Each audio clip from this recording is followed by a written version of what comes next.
Bom, então beleza. Aqui eu tenho o exemplo da borracha natural, né?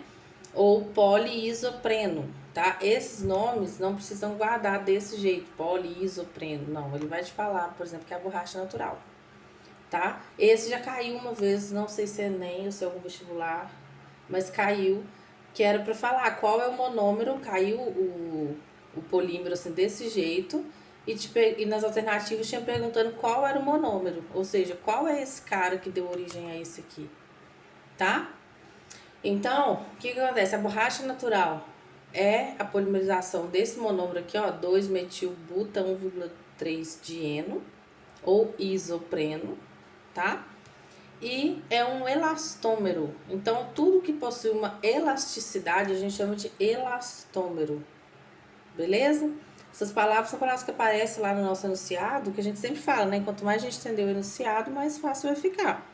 Então, é uma palavra que aparece no enunciado pra gente já ter uma ideia. Ah, falando de um elastômero. Ah, beleza, vou lembrar. Né? E o que acontece então? Então, a borracha são vários isoprenos juntos, né, ligados um ao outro. Mas qual que é o monômero dele? Pra vocês saírem daqui do polímero e ir em direção ao monômero, para saber qual é o monômero que deu origem, vocês têm que pegar essas valências livres e voltar elas para ligação, como se fosse para dentro da, da fórmula, da molécula. Então, essa ligação tá aqui, você tem que voltar ela para cá. Beleza?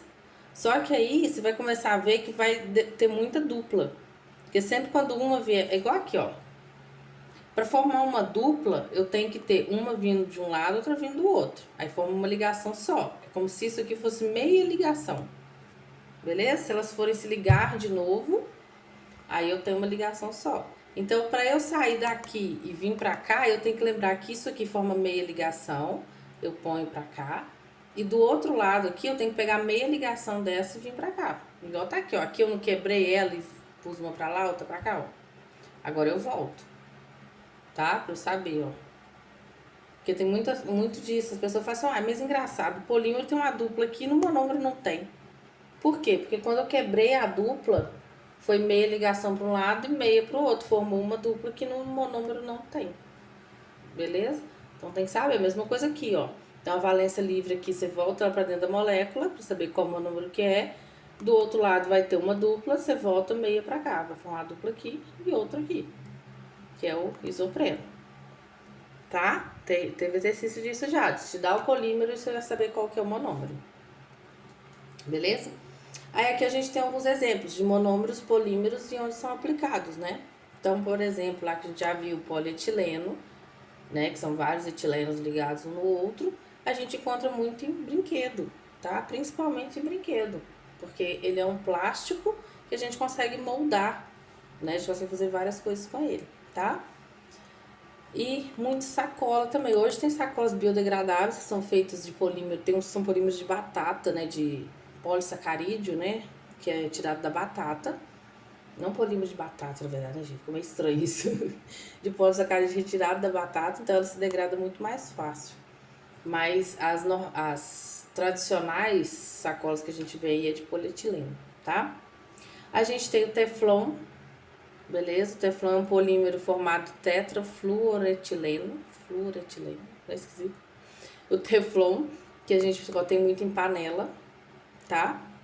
Né? Que tem um revestimento de Teflon nas panelas, beleza? A gente tem o polipropileno, que é muito usado em para-choque. É tipo, né, aquele plástico de para-choques de automóvel, tá? A gente tem o poliestireno, que é formado em bó isolante térmico, né? Mais em boias. O PVC, a gente chama de cano de PVC ou cano de policloreto de vinila.